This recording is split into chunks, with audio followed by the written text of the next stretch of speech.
qu'on soit encore pour avancer un peu. Alors, il y a eu à la fin de la séance dernière quelques questions sur l'organisation des séquences. Donc, je vous rappelle qu'on a ensemble 5 séances.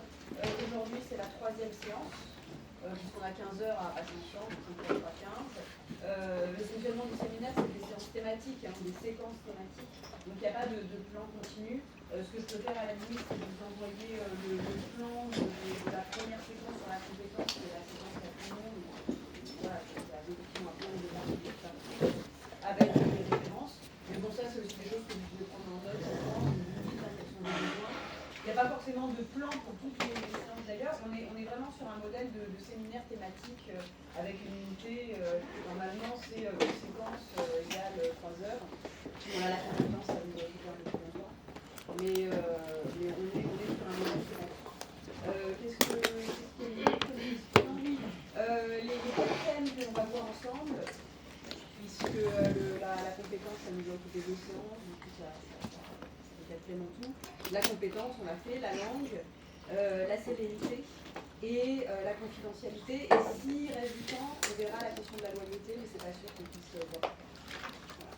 Voilà. Mais c'est sûr que ces 4 thèmes-là, on les verra, et ce sont des thèmes qui permettent d'envisager des procédés ou des procédures qui sont utiles en droit des affaires. Donc ça, c'est les 4 thèmes à partir desquels vous devez essayer d'imaginer un sujet pour valider le séminaire. Voilà, ça c'est parce qu'il y a eu des questions à la fin de la séance dernière là-dessus. C'est vraiment très simple, hein. Je suppose que d'autres enseignants vous font parvenir des plans de cours détaillés, etc. Il va y avoir des cours continus. Voilà, après, on a différents modèles. Là, on est en Master 2, donc en Master 2, ça se justifie aussi d'avoir des séminaires thématiques et pas que des cours continus avec des plans continus, comme ça se fait usuellement en licence et Master. Voilà, du coup, pour les choix de sujets, vous êtes évidemment libre de choisir vos sujets. Mais vraiment, il faut avoir une réflexion individuelle, personnelle sur cette question-là. Ne rentrez pas sévérité. Ne rentrez pas sévérité en droit des affaires dans ChatGPT. Voilà, là, c'est pas l'idée. Et bon, je ne vais pas en parler parce que c'est un peu du fer à fond, mais on peut quand même le dire. On utilise maintenant des logiciels de détection du plagiat, d'utilisation d'intelligence artificielle quand on demande des travaux à rendre pour valider des séquences de cours. Et bon, moi je vous fais confiance.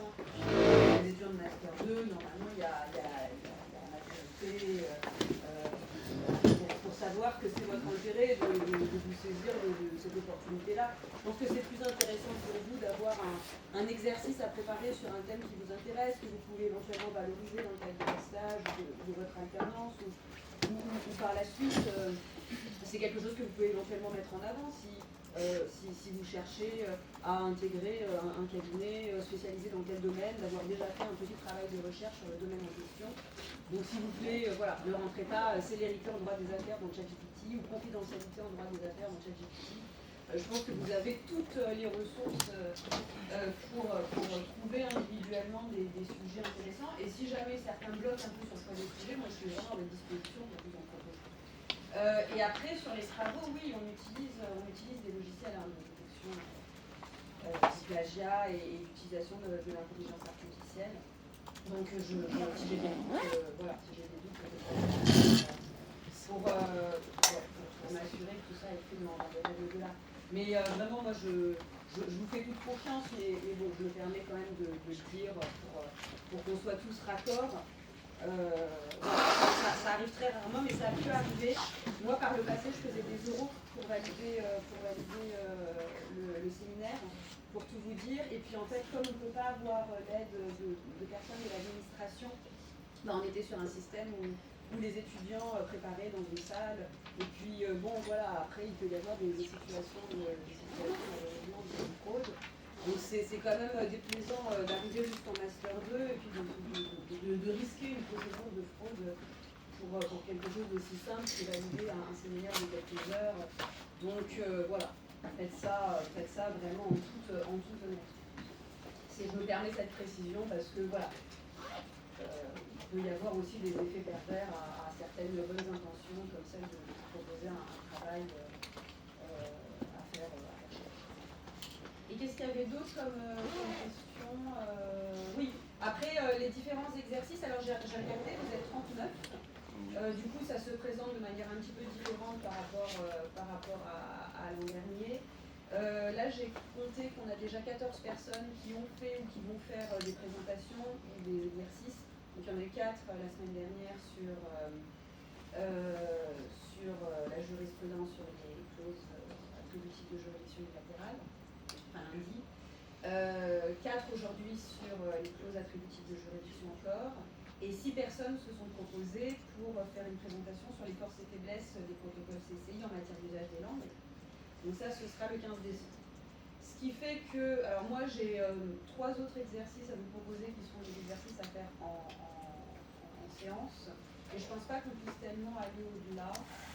Enfin après c'est à voir, ça dépend un peu de vos demandes aussi. Donc je vous les donne puisqu'il m'a été demandé de vous présenter les différents exercices pour que vous puissiez faire votre choix. Il y aura une présentation sur la célérité en matière d'arbitrage, la célérité un principe arbitral pour l'interrogation. Donc ça c'est une présentation à faire sur la célérité en matière d'arbitrage. Il y aura une simulation de cas sur la célérité. Je vous avais dit que je vous enverrais une simulation de cas sur la langue, mais je ne l'ai pas fait parce qu'en fait aujourd'hui je vais donner les éléments de réponse car on va traiter l'exercice.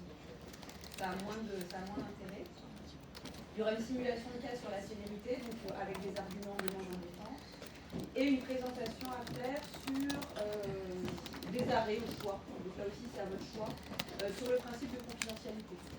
Bonjour. Donc l'année dernière, il y avait eu, je crois, 6-7 étudiants qui avaient préparé par groupe de 2 ou 3 des présentations sur différents arrêts.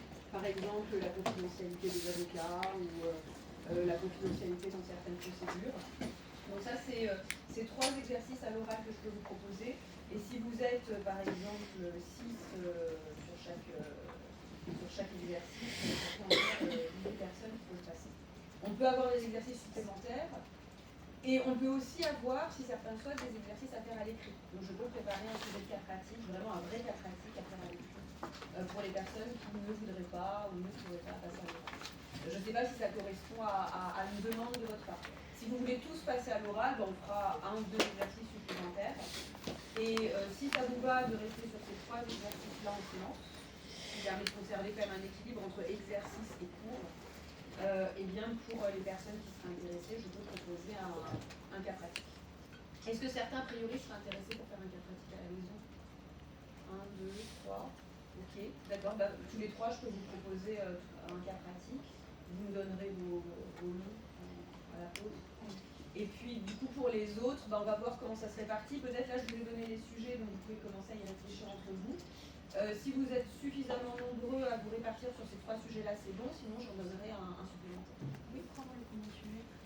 Oui, oui, du coup, peut-être échanger entre vous à l'interpause ou à la pause, à l'interclasse, ou à la fin du cours, et puis vous envoyez un mail, mais échanger entre vous. Voilà, donc comme ça, vous avez, je pense, toutes les règles du jeu, toutes les cartes en main. Parce que c'est vrai que je vous donnais les informations un peu au fur et à mesure. Est-ce qu'il reste des questions de votre côté?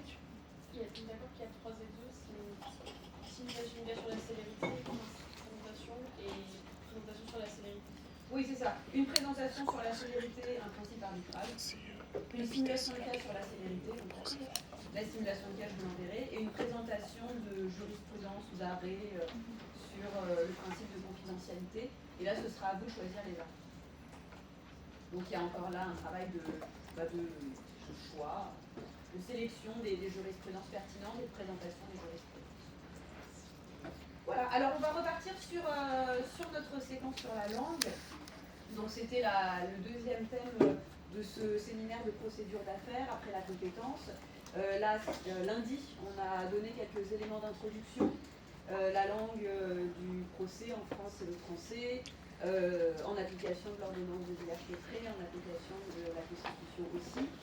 Et la jurisprudence a l'occasion d'appliquer ces textes-là dans des affaires où la question de l'application de la langue se pose. Vous avez cité un arrêt de la Cour d'appel de Douai de 2018 où il a été jugé que le juge peut écarter un document rédigé en langue étrangère sans inviter les parties à fournir de traduction si elles n'ont pas fait spontanément, ce qui est quand même assez rigoureux. Je vous avais cité aussi un arrêt, et on s'était arrêté là-dessus, de la deuxième chambre civile de la Cour de cassation du 14 avril 2022, où il était jugé que l'usage du français s'impose aux personnes publiques et aux personnes morales de droit privé qui exercent une mission de service public, sans que les particuliers puissent se prévaloir d'un droit à utiliser une autre langue que le français, ou puissent se voir opposer l'utilisation d'une autre langue que le français. Dans cet arrêt, la Cour de cassation avait aussi jugé que l'obligation du notaire de rédiger en langue française est satisfaite quand un document rédigé en langue étrangère est accompagné d'une traduction officielle pour ce qui concerne le fond de l'acte. Et dans cet arrêt, la Cour de cassation a aussi précisé que pour les documents accessoires à l'acte litigieux, eh bien, il est possible de fournir des traductions libres, sachant que les parties peuvent éventuellement ensuite contester la traduction, et dans ce cas-là, il faudra recourir à une traduction officielle. Et c'est l'article 2 de la Constitution et l'ordonnance de Villers-Cotterêts qui était cité, qui était appliqué dans cet arrêt. Un autre arrêt que l'on peut citer aussi, c'est un arrêt du Conseil d'État du 1er avril 2022. Conseil d'État 1er avril 2022, là aussi, le Conseil d'État a appliqué la Constitution en son article 2, l'ordonnance de Villers-Cotterêts en son article 111, pour juger que tous les jugements doivent être rédigés en langue française. Par conséquent, si une partie se prévaut d'un acte rédigé en langue étrangère, le juge doit faire procéder à sa traduction en français, en faisant soumettre la traduction à un débat contradictoire.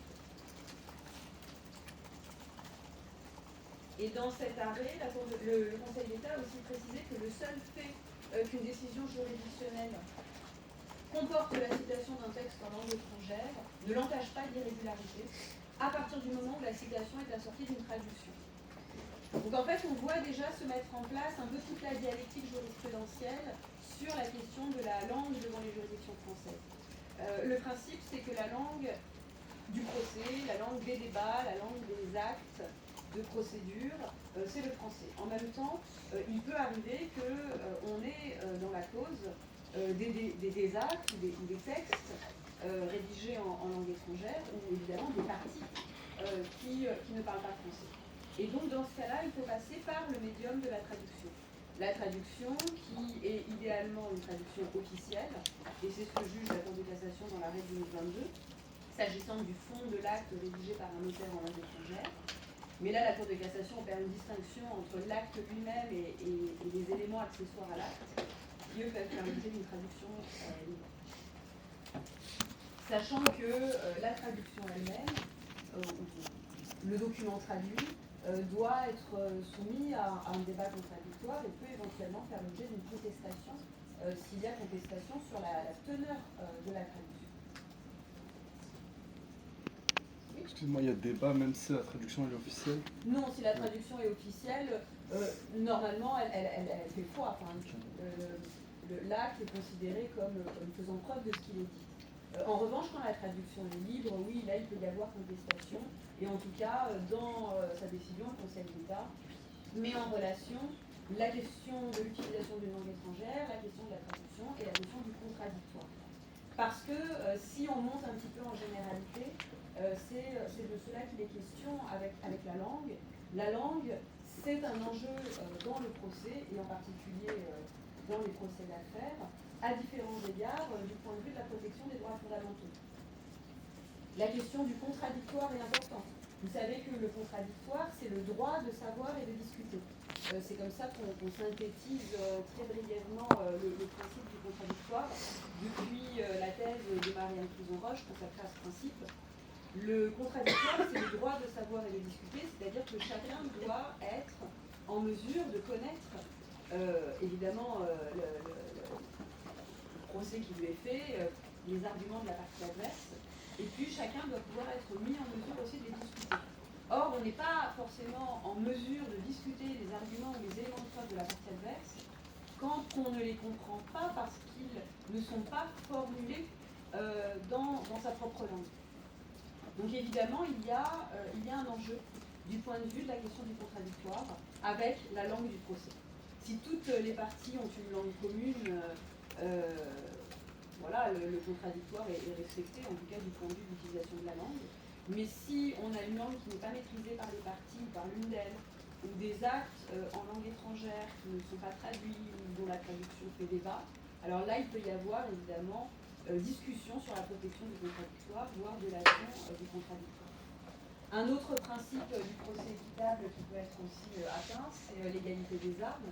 L'égalité des armes suppose que chaque partie dispose de moyens équivalents pour agir. Or, là aussi, si l'une des parties rencontre des difficultés pour comprendre la teneur des arguments ou la teneur des éléments de preuve, l'égalité des armes peut être compromise. Donc de manière générale, on a des principes du procès équitable qui sont en jeu avec la question de la langue, contradictoire, égalité des armes, et puis encore plus généralement, c'est la question de l'égalité devant la justice, de l'accessibilité de la justice qui sont concernées. Donc on a avec la question de la langue des enjeux en termes de protection des droits fondamentaux. Et puis on a aussi des enjeux concrets, pratiques, techniques. Le coût du procès peut être indexé, entre guillemets, sur la langue qui sera choisie et utilisée par les parties. Plus les parties vont s'éloigner de leur langue ou des langues qu'elles maîtrisent, plus il y aura potentiellement des frais de traduction, de traducteurs, et cela aura pour effet d'élever le coût du procès. On a aussi un enjeu en termes de coopération entre le juge et les parties. Je vous ai signalé qu'avec l'arrêt de la Cour d'appel de Douai, il me semblait que l'idée de coopération, qui est généralement à la fin du procès civil, est un peu dispensée, parce que là, la Cour admet que le juge puisse écarter un document rédigé en langue étrangère, quand même inviter les parties à fournir des traductions. Or, généralement, dans une situation comme celle-ci, le juge peut s'abstenir d'écarter le document en demandant aux parties de régulariser, donc en fait de fournir une traduction. Et c'est seulement si les parties ne le font pas que le juge pourrait écarter la traduction. Donc là, on va au-delà, et l'idée de coopération qui est généralement à l'œuvre est dépassée pour toute une approche plus stricte et plus rigoureuse. Donc coopération entre juges et parties, qui est une idée assez présente dans le procès civil français. Coopération juridictionnelle aussi. La question de la langue, elle influe sur la manière dont les décisions vont pouvoir être retenues et être exécutées transfrontières. Et si on monte encore en généralité de ce point de vue-là, on a une question sur en matière de cohérence internationale des décisions. Quand on a un litige à caractère international, on est dans une situation où il peut potentiellement y avoir plusieurs juridictions saisies, et donc des décisions juridictionnelles contradictoires. Donc en fait, la circulation des décisions, elle dépend aussi du caractère compréhensible des décisions par les différents ordres juridiques, et donc ça dépend de la langue. Donc on voit qu'au-delà de cette question qui semble anecdotique, la question de la langue, on a finalement des enjeux assez considérables du point de vue de la protection des droits fondamentaux, mais aussi du point de vue de l'efficacité du procès. Alors si on revient au droit français, on a dit que le français c'était la langue du procès en France, et c'est constitutionnel. Pourtant, dans le code de procédure civile, les occurrences du mot langue et les références à la langue sont très peu nombreuses. On a 10 occurrences du mot langue dans le code de procédure civile, j'ai fait la recherche, et la question de la langue n'apparaît que dans 8 articles. Alors je les ai relevés, et ça permet aussi de voir sous quel axe la langue est envisagée. Selon vous, quels sont les textes ou quel type de texte pourrait traiter de la question de la langue?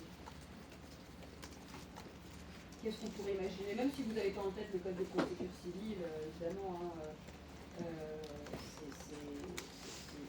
je pense soi-même la recherche mentalement, mais intuitivement, quel type de disposition pourrait être concernée? La langue sur les décisions finales qui sont rendues par le juge. Oui, effectivement, c'est ce qu'on a vu avec l'ordonnance de Villers-Cotterêts, le fait que les actes de procédure sont rédigés en français et les décisions aussi. Oui. Qu'est-ce qu'on pourrait avoir d'autre? Oui, sur la preuve et sur la représentation par les débats. Alors, ce serait possible, je suis en train de regarder en même temps, hein, mais ça fait partie un peu des paradoxes du sujet. En réalité, non.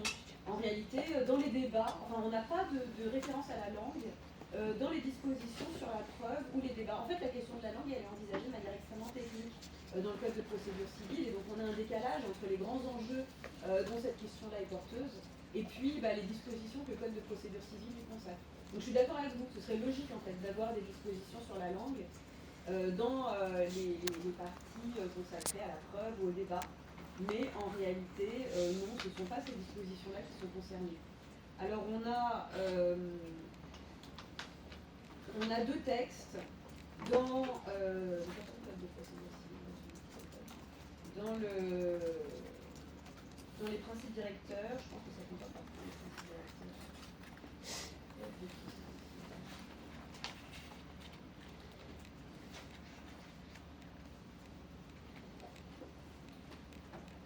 Oui, donc on a deux textes qui font partie des principes directeurs, donc ça c'est notable. En même temps, ce sont les derniers textes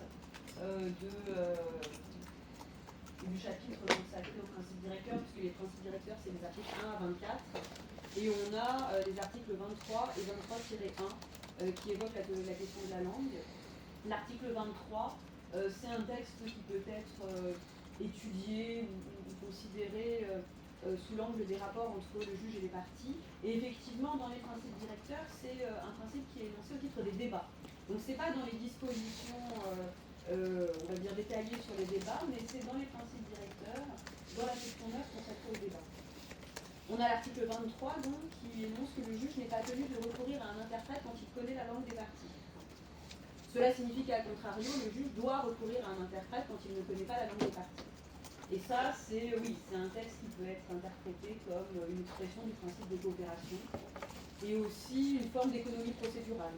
Si le juge connaît la langue des parties, il n'a pas besoin de recourir à un interprète. En revanche, s'il ne connaît pas la langue des parties, il doit le faire, tout simplement pour les comprendre et pour que le contradictoire soit respecté. On a aussi l'article 23-1, qui est donc l'avant-dernier texte consacré aux principes directeurs. Ce texte concerne l'hypothèse d'une partie atteinte de surdité. Dans ce cas-là, le juge doit désigner un interprète en langue des signes. Et il est dit que le juge peut recourir à une technique permettant de communiquer avec cette partie. Donc le texte est assez diffère. On peut se demander en quoi cette technique consiste, et là, du point de vue de la protection des droits, c'est aussi peu satisfaisant. Est-ce qu'on pourrait imaginer, par exemple, un système de chat? C'est une question qui se pose. En tout cas, c'est une disposition où la question de la langue est envisagée, avec non plus là la question de la traduction, mais la question de l'interprète qui permet à la personne atteinte de surdité de s'exprimer. Ensuite, on a d'autres références à la question de la langue en matière de notification internationale. Donc c'est ce que je vous disais tout à l'heure, la langue, elle est un enjeu en matière d'articulation des ordres juridictionnels, en matière de coopération juridictionnelle et en matière de reconnaissance internationale des décisions. On a l'article 688-6 qui est consacré aux notifications internationales. Et ce texte prévoit que la décision est notifiée dans la langue du pays d'origine. La décision est notifiée dans la langue du pays d'origine et le destinataire, s'il ne connaît pas la langue d'origine, peut demander une traduction en français à la charge et aux frais du demandeur. Donc c'est l'hypothèse où la notification se fait vers la France. Madame ? Oui ? C'est quel article ? 688-6. Donc ça c'est autant d'éléments qui peuvent donner lieu à des sujets, si ça vous intéresse. Par exemple, si vous êtes intéressé par la question des notifications internationales et de l'utilisation de la langue en matière de notification internationale, ça peut faire un sujet. En fait, n'importe quel élément que l'on est en train de voir peut être récupéré par vous pour faire un sujet. Et comme je vous ai dit, vous pouvez aussi aller chercher d'autres principes que ceux qu'on aura étudiés. Bonjour. 688-6, donc sur les notifications internationales. On a aussi un article 695 qui concerne cette fois les frais d'interprétariat et de traduction.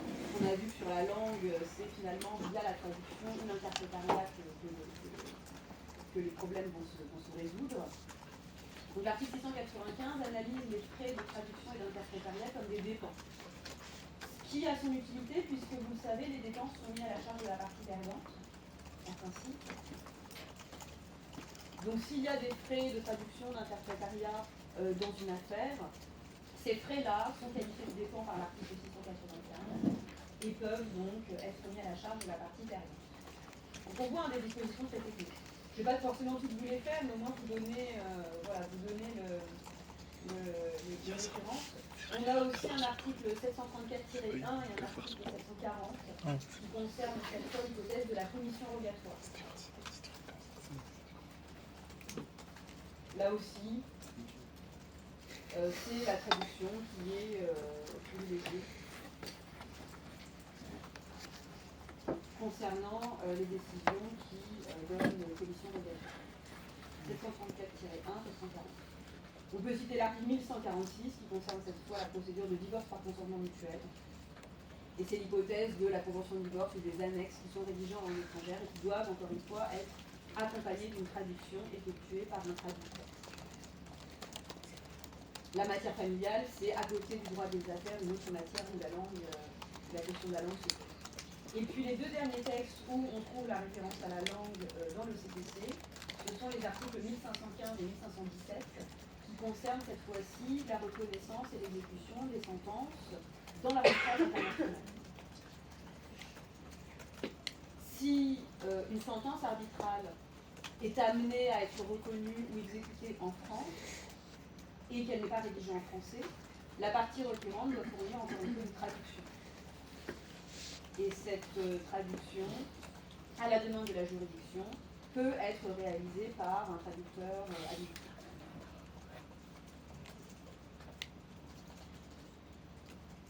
L'article 1517 prévoit aussi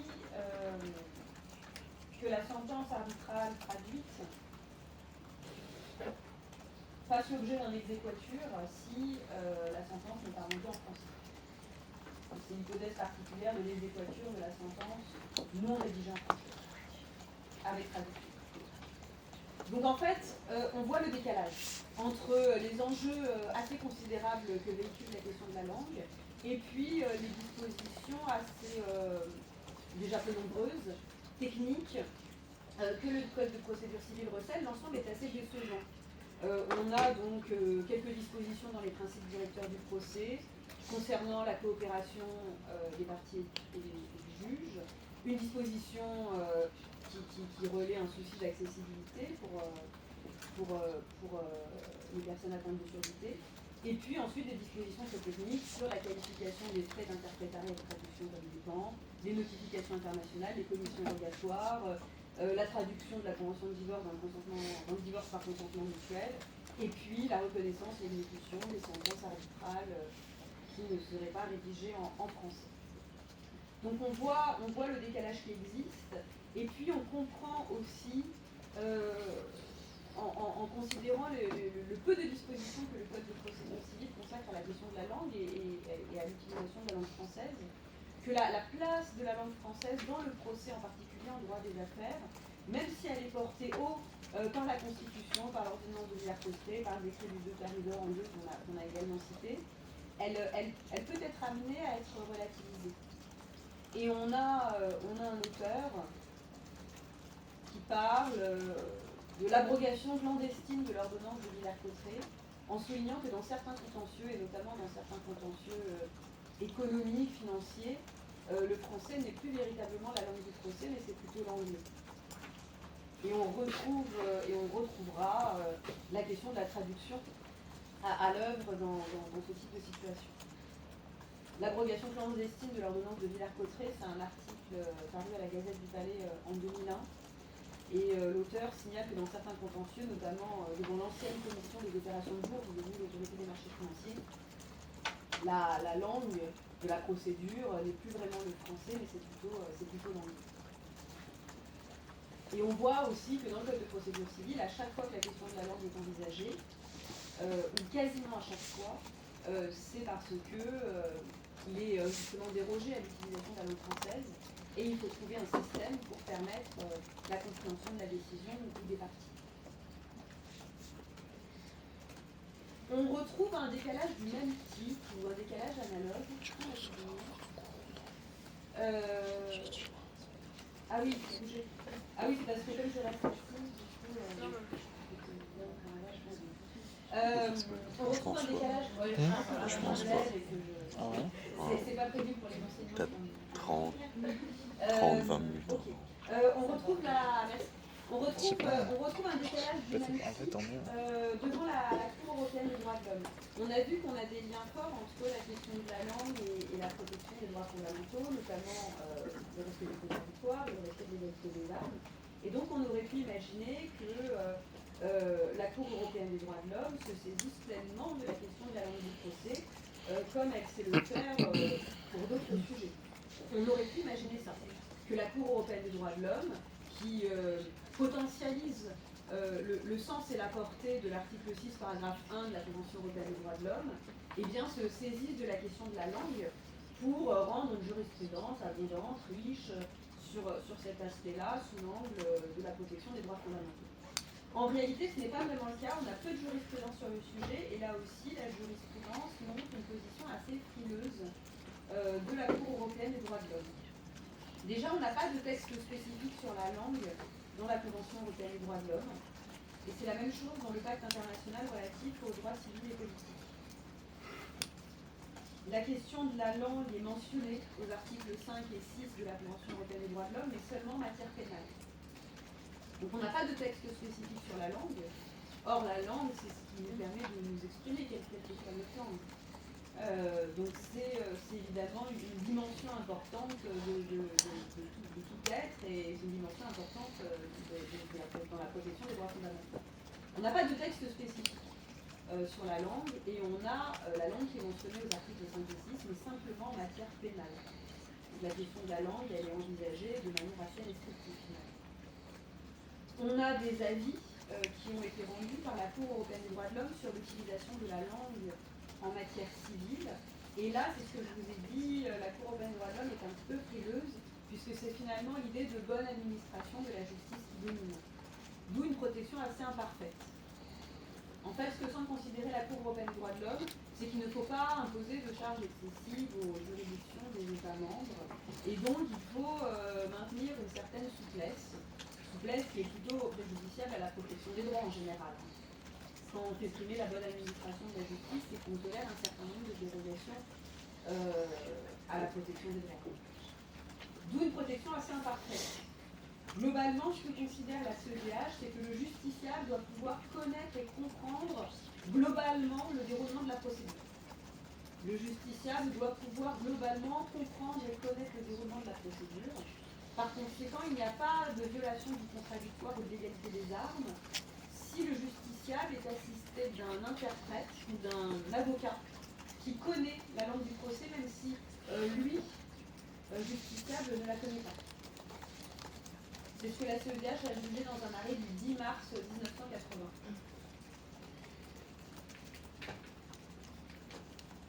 Bon, je vais vous écrire l'arrêt.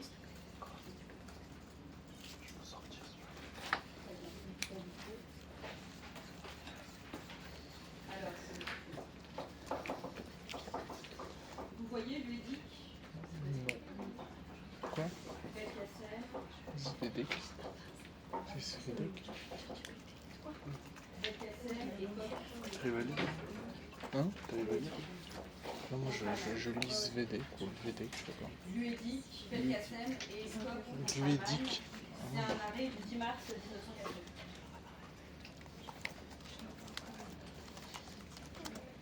Vidiquet. L-E-G-I-C-K-E, Belkacem et Koch. Cassel.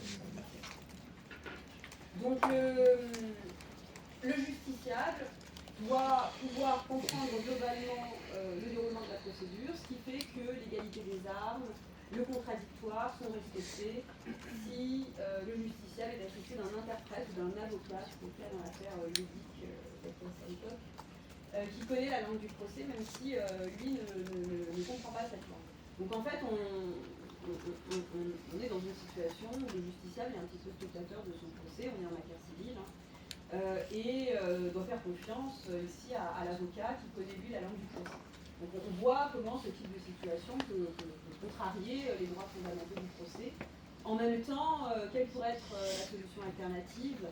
On est un petit peu dans une impasse. Donc on comprend que la CEDH privilégie la bonne administration de la justice parce que les solutions alternatives sont quasiment inexistantes. On ne peut pas contraindre le juge national à procéder dans une langue qu'il ne connaît pas pour permettre à la personne de s'exprimer dans sa langue.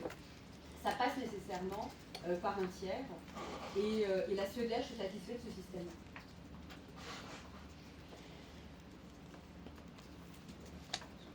La CEDH a eu l'occasion de juger aussi que du moment que le justiciable a le temps de préparer sa défense, le principe du contradictoire est préservé. Donc cela suppose aussi l'assistance d'un tiers, interprète ou avocat. C'est un arrêt de la Cour européenne des droits de l'homme du 9 décembre 1981. Le 10 mars 80, Ludic Belkacem contre Allemagne. Le 9 décembre 1981, c'est la bonne administration de la justice qui est. Globalement, le justiciable connaît, comprend le déroulement de la procédure, tant qu'il peut préparer sa défense et qu'il est assisté d'un interprète ou d'un avocat qui comprend la langue du procès, il n'y a pas de violation du droit à un procès efficace. Même avec une traduction, on comprend que la connaissance et la compréhension que le plaideur a de son propre procès peut être déformée. C'est le thème de la traduction trahison. On dit qu'il n'y a pas de traduction sans trahison, que toute traduction comporte une part de trahison. Et donc, évidemment, même avec l'aide d'un interprète, d'un traducteur ou d'un avocat qui parle la langue du procès, la partie qui ne parle pas cette langue perd des éléments de connaissance et de compréhension de son propre procès. En droit des affaires, on peut évidemment faire des parallèles, et on y reviendra, entre la langue du procès et la langue du contrat. De même que la langue du procès est un enjeu, la langue du contrat en est un aussi. Et on voit que la langue, c'est même un enjeu de pouvoir. Dans un contrat d'affaires, est-ce qu'une partie va imposer sa langue à l'autre? Est-ce qu'il y aura une langue commune? La question de la langue, c'est aussi un enjeu de pouvoir dans le contrat. De même que quand les choses dégénèrent et qu'il y a un litige de procès, la question de la langue peut être un enjeu de pouvoir dans le cadre du procès.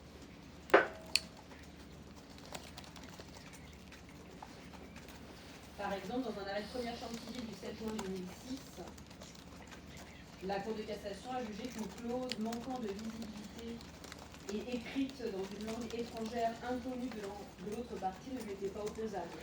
Donc on voit aussi que la langue comme enjeu de pouvoir peut se retourner contre la partie en situation de domination, si on peut dire, en tout cas contre la partie qui aura imposé une clause rédigée dans une langue que l'autre ne comprend pas. Civile première, 7 juin 2006, la clause rédigée dans une langue inconnue de l'autre partie et qui manque de visibilité n'est pas opposable à cette autre partie. Donc voilà des remarques générales qu'on peut faire sur la question de la langue et sur la question de la langue du procès. Si on s'intéresse maintenant spécifiquement à la question du contentieux des affaires, ce qu'on peut dire dans la continuité de l'auteur qui dénonçait l'abrogation clandestine de l'ordonnance de Villers-Cotterêts, mais un peu polémique, c'est que dans le contentieux des affaires, le français n'est plus systématiquement la langue du procès.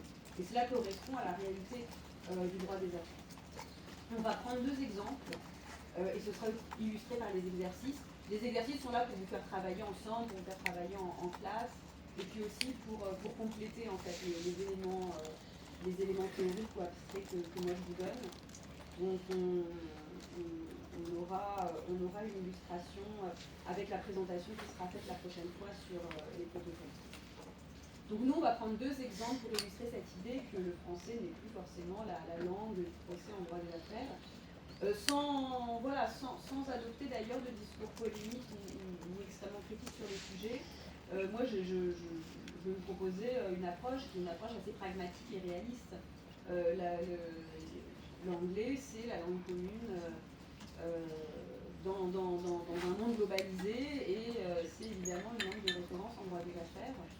Donc par rapport à cette situation, le droit du procès avait deux choix, ne s'arc-bouter sur la protection de la langue française dans le procès, ou alors s'adapter et admettre que l'anglais puisse être utilisé pour procéder entre des parties francophones ou non francophones. Et on a deux exemples qui peuvent venir illustrer cela, le droit de l'arbitrage et ce qui se passe désormais maintenant devant les chambres commerciales internationales. Le procès arbitral et le procès en chambre commerciale internationale nous donnent chacun un exemple de ce que le français n'est plus systématiquement la langue du procès dans le contentieux des affaires. Donc on va voir la question de l'arbitrage, premièrement, et puis ensuite, dans un deuxième temps, on verra la question des chambres commerciales internationales. S'agissant de l'arbitrage, comment est-ce que la langue de l'arbitrage est déterminée? Quelles sont vos connaissances en droit français de l'arbitrage sur cette question-là? Oui. Souvent, la langue est stipulée dans la clause compromissoire. Oui. Oui. En même temps que ça décide où siégera l'arbitrage, décider la langue. Oui. Ça peut aussi intervenir au moment du compromis. Et s'il y a des difficultés, après, il me semble que c'est soit le tribunal arbitral qui envoie sur le juge d'appel, Oui, c'est ça. C'est comme ça que les choses se dessinent, effectivement. En matière d'arbitrage, c'est le principe de l'autonomie de la volonté. Donc tout ce que les parties auront décidé sera effectivement respecté s'il n'y a pas de contestation sur l'accord lui-même. Donc le principe, en effet, c'est que la langue de l'arbitrage est déterminée par les parties elles-mêmes dans la convention d'arbitrage, clause compromissoire, ex ante ou clause compromis ex post. À défaut, c'est effectivement le tribunal arbitral qui doit déterminer la langue de l'arbitrage, et encore à défaut, si le tribunal arbitral n'est pas en mesure de déterminer la langue de l'arbitrage, le juge d'appui ou l'institution d'arbitrage, si on a un arbitrage institutionnel. Donc globalement, c'est ça. Une décision, un choix qui est en principe fait par les parties, et à défaut, une décision qui est prise par le tribunal arbitral, le juge d'appui, l'institution d'arbitrage. On va voir en pratique comment ça se présente, et puis surtout quels sont les critères que le tribunal arbitral ou le juge d'appui peut être amené à utiliser si jamais les parties n'ont pas fait de choix de langue dans la convention d'arbitrage. Alors la question de la langue, elle est surtout importante dans l'arbitrage international. Dans l'arbitrage interne, les parties sont normalement des parties qui maîtrisent la langue française, puisque dans l'arbitrage interne, il n'y a pas de flux de valeurs transfrontières. C'est ça le critère de l'arbitrage international depuis l'arrêt Mardélé. Donc si on n'a pas de flux transfrontières, c'est que en principe, on a deux flux à l'intérieur des frontières françaises, et donc les parties parlent le français. C'est surtout dans l'arbitrage international donc la question de la langue est pertinente. Et comme dans toute procédure, dans le procès arbitral, la question de la langue représente aussi un enjeu en termes d'égalité ou de contradictoire. Il faut éviter de privilégier une partie sur une autre, sachant que les pouvoirs de négociation ne sont pas équivalents. Donc certes, les parties auront pu faire un choix au moment de la rédaction de leur contrat. Les parties auront peut-être fait un choix dans la clause compromissoire, mais comme pour tout contrat, on peut avoir un rapport de pouvoir, et donc on sait que les pouvoirs de négociation ne sont pas toujours équivalents entre les parties, et donc le choix de la langue lui-même peut déjà exprimer la prédominance d'une partie sur une autre. Donc on a un vrai enjeu en termes d'égalité, de contradictoire, et même si les parties ont fait un choix de langue dans la clause compromissoire ou dans le compromis, on peut avoir ensuite des discussions sur la langue de l'arbitrage, si jamais une partie considère que le contradictoire ou l'égalité des armes n'a pas été respecté. Ça peut donner lieu à l'annulation de la sentence arbitrale. Donc ça c'est stratégiquement un point important. Dans la convention d'arbitrage, il n'est pas obligatoire de stipuler un choix de langue. Ce n'est pas une condition de validité de la convention d'arbitrage. Il n'est pas obligatoire de stipuler un choix de langue, ce n'est pas une condition de validité. Les parties ont intérêt à le faire, mais ce n'est pas une condition de validité ou d'applicabilité de la convention d'arbitrage. On parlait la semaine dernière de la clause manifestement nulle inapplicable qui permet de déroger au principe de compétence-compétence. Typiquement, l'absence de choix de langue, c'est pas une cause de nullité ou d'inapplicabilité manifeste du tout. En pratique, le choix de la langue, c'est un élément important lors de la rédaction de la convention d'arbitrage. Et ce choix va aussi influer sur le choix des arbitres. En fonction de la langue qui sera choisie, ce ne seront pas les mêmes arbitres qui seront choisis. Si c'est la langue française qui est choisie, évidemment, ce seront des arbitres par le droit français qui seront désignés. Et même chose si c'est la langue anglaise qui est privilégiée.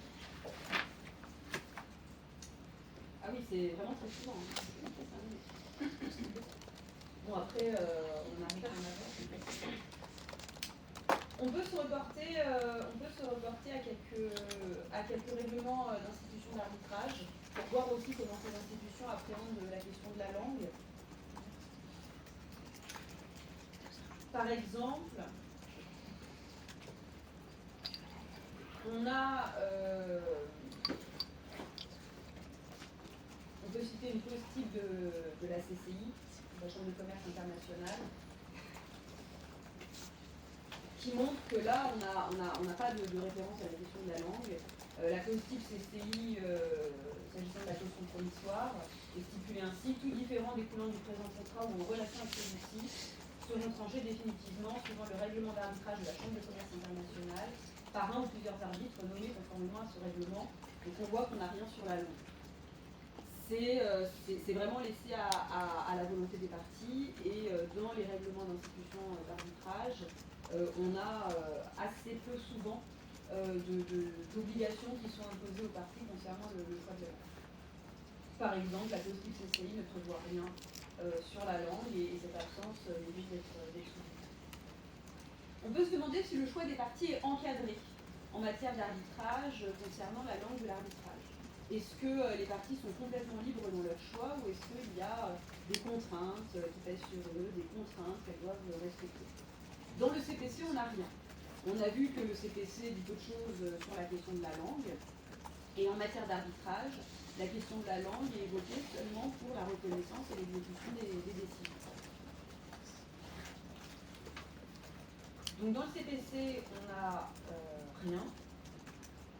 Ce qui veut dire que les parties exercent librement leur choix. En pratique, ce choix reste quand même encadré par des raisons logiques. Et on a aussi, selon les affaires ou selon les parties, des contraintes qui peuvent s'exprimer.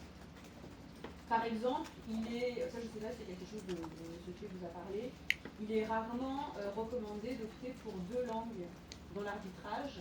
La question du bilinguisme, je pense que c'est une question dont vous parlerez, ceux d'entre vous qui feront la présentation sur les forces et faiblesses des protocoles CCI. Le bilinguisme peut sembler séduisant, le fait d'avoir plusieurs langues dans le procès, de manière à ce que chaque partie puisse s'exprimer dans la langue qu'elle connaît, qu'elle comprend, qu'elle maîtrise le mieux, avec donc un système de traduction pour faire en sorte que les autres parties comprennent également ce qui est dit. Mais en réalité, le bilinguisme est facteur de complexité. Cela crée des problèmes de coût, puisqu'il faut nécessairement passer par une traduction en cas de bilinguisme. Cela allonge le temps du procès aussi. Et puis, cela suppose un risque de violation du contradictoire.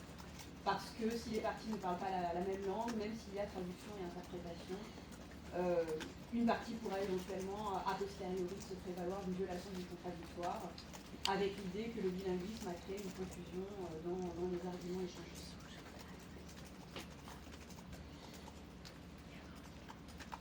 Une autre situation pathologique qui peut se présenter, donc en réalité, les clauses compromissoires qui prévoiraient plusieurs langues pour l'arbitrage sont très rares. Une autre situation pathologique qui peut se présenter, c'est l'hypothèse où on a plusieurs clauses compromissoires, par exemple parce que les parties ont conclu plusieurs actes, ou un contrat cadre et des contrats d'application, ou un contrat qui pourrait être amené à en remplacer un précédent, mais qui s'y surajoute finalement. Bref, des situations où on a plusieurs clauses compromissoires qui se superposent, avec des langues différentes. Donc ça, c'est quelque chose qui peut arriver et ça crée du contentieux, puisque dans ce cas-là, il va falloir déterminer quelle langue va être privilégiée. On peut citer deux affaires sur ce thème-là. Par exemple, dans un arrêt de la Cour d'appel de Paris du 11 avril 2002, Cour d'appel de Paris, 11 avril 2002, les juges ont appliqué les langues de manière sélective. Donc là, ce sont les arbitres qui ont appliqué les langues de manière sélective, selon que le litige découlait d'un contrat ou de l'autre. Donc on voit la complexité. Là, on est dans une affaire où on avait plusieurs contrats, plusieurs polos compromissoires prévoyant des langues différentes. Comment faire? Est-ce qu'on fait primer une langue sur une autre? La Cour d'appel de Paris a considéré que les arbitres pouvaient appliquer les langues de manière sélective ou distributive en fonction du contrat en cause. Donc quand le contrat litigieux, c'est le contrat qui comporte la clause compromissoire prévoyant une langue anglaise, c'est l'anglais qui s'applique. Et quand c'est le contrat avec la clause compromissoire qui prévoit l'utilisation de l'italien, c'est l'italien qui s'applique. Donc une application sélective ou distributive des langues selon le type de contrat litigieux. Et puis on peut citer aussi sur ce thème-là une sentence CCI de 2015. Je n'ai pas la date exacte. Où là, le tribunal arbitral s'est appuyé sur l'acte de mission pour retenir l'anglais comme langue de l'arbitrage dans une situation aussi où on avait plusieurs clauses compromissoires prévoyant des langues différentes. Dans cette affaire-là, comme l'acte de mission a été rédigé en anglais, le tribunal arbitral a considéré que c'était la langue commune pour les parties et a donc retenu l'anglais comme langue de l'arbitrage pour dépasser la contrariété entre les clauses. Donc on voit là deux approches différentes, une approche distributive et puis une approche, on va dire,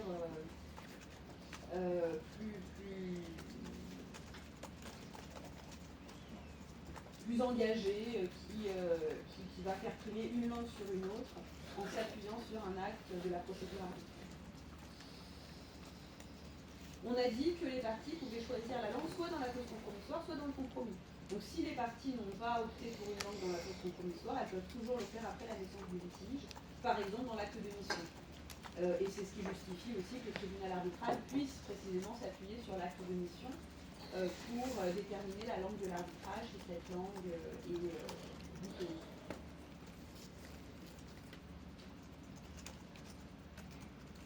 Et dans ce cas-là, la langue de l'arbitrage, elle pourrait être aussi choisie en contemplation des arbitres désignés, de la loi appliquée, du siège de l'arbitrage. Normalement, le processus est inverse. On choisit une langue, un siège, une loi.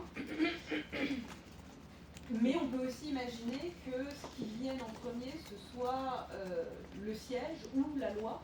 Par exemple, le choix d'un siège en France ou le choix de la langue française. Et que du coup, dans un deuxième temps, le français soit choisi comme langue de l'arbitrage parce que le tribunal arbitral siègera en France et appliquera peut-être la loi française au fond. Donc c'est vrai qu'intuitivement, on imagine plutôt que les parties vont d'abord choisir la langue, ensuite choisir la loi, ensuite choisir le siège. Mais en réalité, les choses peuvent se passer différemment. On peut avoir des parties qui choisissent d'abord le siège ou la loi et puis ensuite la langue. Et là, on retombe un peu sur les considérations qu'on disait lundi, où la préférence pour un droit civiliste, ou la préférence pour la common law, ou la préférence pour un siège, va en fait conditionner un petit peu tout le reste, notamment la question de la langue. Comme on parlait la semaine dernière des chambres commerciales internationales qui ont émergé dans le contexte du Brexit, avec donc la volonté des décideurs français de promouvoir la place française et le droit français des contrats, le tout allant un petit peu idéalement ensemble dans un contexte de retrait du Royaume-Uni de l'espace UE. Donc là, c'est un petit peu la même logique. Si les parties ont une préférence pour le droit civiliste, ou si les parties ont une préférence pour la France comme siège de l'arbitrage, eh bien cela va peut-être entraîner un choix de langue, le choix du français. Et à contrario, si les parties veulent la common law, veulent un arbitrage dans un pays anglo-américain, eh bien cela va vraisemblablement entraîner le choix de l'anglais. Donc ça, c'est aussi des éléments, on va dire, de stratégie procédurale qu'on peut relever concernant la question de la langue. On l'a dit, si jamais les parties n'exercent pas leur liberté de choix, si elles ne choisissent pas de langue dans la convention d'arbitrage, post-compromission ou compromis, eh bien, c'est le tribunal arbitral qui va en principe déterminer la langue de l'arbitrage. Quels sont les critères du choix? Sur quels critères est-ce que le tribunal arbitral va s'appuyer pour choisir la langue de l'arbitrage? Peut-être l'acte de mission. Oui, alors l'acte de mission, on a vu, le tribunal arbitral peut s'appuyer sur les actes de procédure qui lui sont destinés, par exemple la demande ou l'acte de mission. Et l'acte de mission est effectivement un acte plus intéressant pour déterminer la langue de l'arbitrage, puisqu'il émane des différentes parties. Quel autre critère est-ce qu'on peut imaginer aussi? Au-delà des actes de procédure et par exemple de la demande ou de l'acte de mission. Tout à fait, la langue du contrat, c'est le critère dominant quand il y a un doute sur l'application de la langue. La langue du contrat, c'est un élément objectif et il y a l'idée que si les parties ont réussi à rédiger leur contrat dans une langue, eh bien c'est qu'elles comprennent suffisamment cette langue puisqu'elles ont réussi à s'entendre et à organiser leur rapport juridique dans cette langue-là. Et donc c'est effectivement la langue qui a tendance à être préférée si jamais on a des doutes sur la langue de l'arbitrage. D'autres éléments objectifs qui peuvent être considérés aussi, ce sont les échanges entre les parties. Voilà, si les parties ont entretenu des relations d'affaires dans la durée, elles ont échangé, et donc la langue de leurs échanges, c'est aussi une langue commune, une langue dans laquelle elles se comprennent, et donc c'est une langue qui peut être choisie par le tribunal arbitral pour l'arbitrage.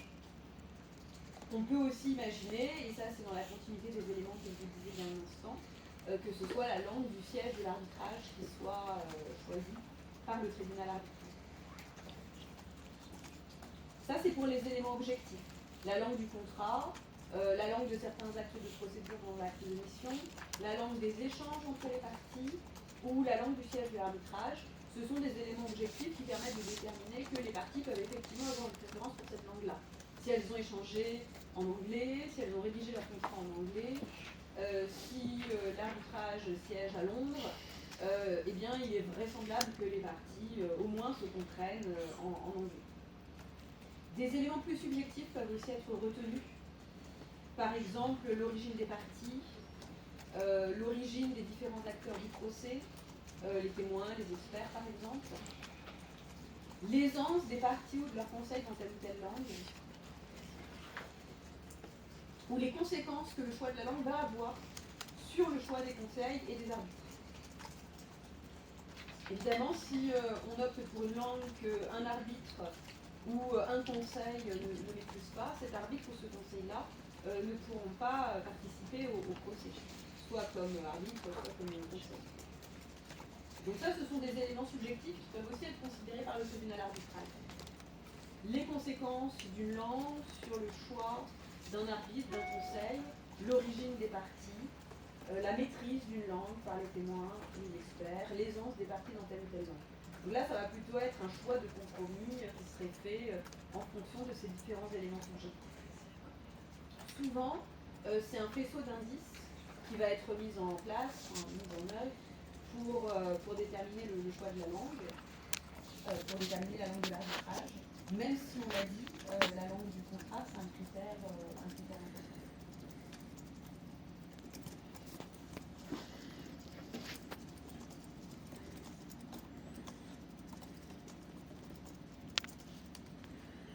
Par exemple, le règlement CCI dans son article 20.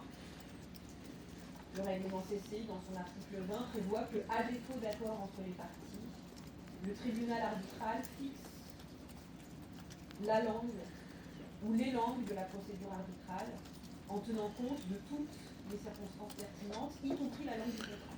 Donc on voit la référence au faisceau d'indices finalement avec la notion de circonstances pertinentes, mais le règlement CCI cite quand même la langue du contrat comme étant une circonstance pertinente. Donc on voit que la langue du contrat, c'est un critère qui est quand même mis en avant là par le règlement CCU. À défaut d'accord entre les parties, le tribunal arbitral fixe la langue ou les langues de la procédure arbitrale en tenant compte de toutes les circonstances pertinentes, y compris la langue du contrat.